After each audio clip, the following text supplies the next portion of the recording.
దేవుని పరిశుద్ధ నామంలో మీ అందరికీ వందనాలు తెలియపరుస్తున్నానండి. ఈ దినం దేవుని మాటను మనం ధ్యానం చేసుకుందాం. పరిశుద్ధ గ్రంథంలో నుండి యోబు గ్రంథము 23వ అధ్యాయము 13వ వచనం. ఆయన తనకిష్టమైనది ఏదో అదే చేయును, నాకు విధింపబడిన దానిని ఆయన నెరవేర్చును. హల్లెలూయా. దేవునిని వెంబడిస్తున్న మన జీవితాలలో ఆయనకు కొన్ని ఇష్టాలుంటాయండి. సహజంగా మన జీవితం మన ఇష్టం అని అనుకుంటాం. నేటి దినాలలో లోకం అదే తీరులో ముందుకు వెళుతుంది. లోకానికి తగినట్టు మన ఇష్టాలుంటాయి. పాపానికి తగినట్టుగా మరికొన్ని ఇష్టాలు, స్వార్థపూరితమైన ఇష్టాలు మానవ జీవితంలో ప్రాముఖ్యంగా కనిపించేవి. అయితే వాక్యం సెలవిస్తుంది, మన జీవితంలో దేవుని విధి అనేది ఒకటి ఉంది అని.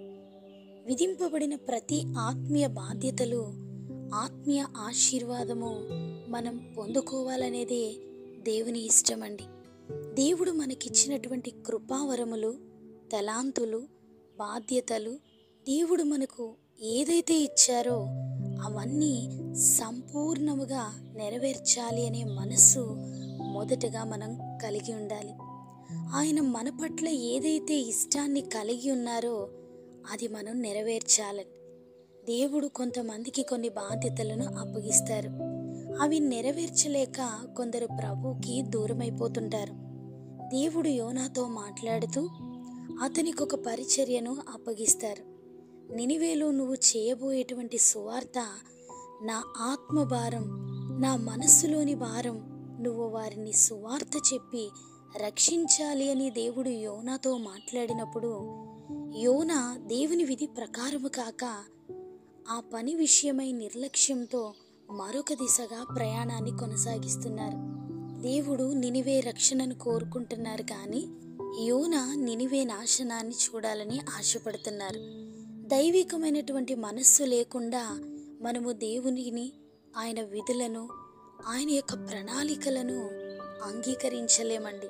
మన జీవితంలో ఆయన ఇష్టం కాకుండా లోకానుసారంగా ఏది జరిగినా అది మనకి తీరని వేదనను, కష్టాలను, శ్రమలను మన జీవితంలోనికి అనుమతిస్తాయి. ఆయన మనకు విధించిన ప్రతి పనులను ఆయనే నెరవేర్చి మనల్ని నిలబెడతారని వాక్యం ద్వారా మాట్లాడుతున్నారు. చాలామంది అంటుంటారు, వాక్యాన్ని చదవాలనుకుంటున్నాం, చదవలేకపోతున్నాం. ప్రార్థించాలి అని అనుకుంటున్నాం, ప్రార్థించలేకపోతున్నాం. దేవునితో కొంత సమయాన్ని గడపాలని అనుకుంటున్నాం, గడపలేకపోతున్నాం. తరచుగా ఇవే మాటలు వినబడుతూ ఉంటాయి ఆత్మీయ జీవితంలో. అయితే ఆత్మకు సంబంధించినటువంటి ఏ పనినైనా మన శక్తితో మనం చేయలేమండి. పరిశుద్ధాత్మ దేవుని సహాయముతో, పరిశుద్ధాత్మ దేవుణ్ణి వేడుకొని మమ్మల్ని ప్రార్థనలో నడిపించండి, వాక్య ధ్యానములో గ్రహింపును దయచేయండి అని మనము దేవుని సహాయాన్ని మొదటగా అడగగలిగితే దేవుడు మన ఆశను తీర్చి మనం ఏ రీతిగా అయితే ప్రభువుని ప్రార్థించాలనుకుంటున్నామో వాటన్నిటినీ కూడా ఆత్మ ద్వారా మనము పలికి ప్రార్థించే విధంగా మనల్ని ఆయన నిలబెట్టగలుగుతారండి. ఆయన ఆత్మ మనలోనికి వచ్చి మనల్ని నిలబెట్టి శక్తివంతంగా మార్చగలుగుతాయి.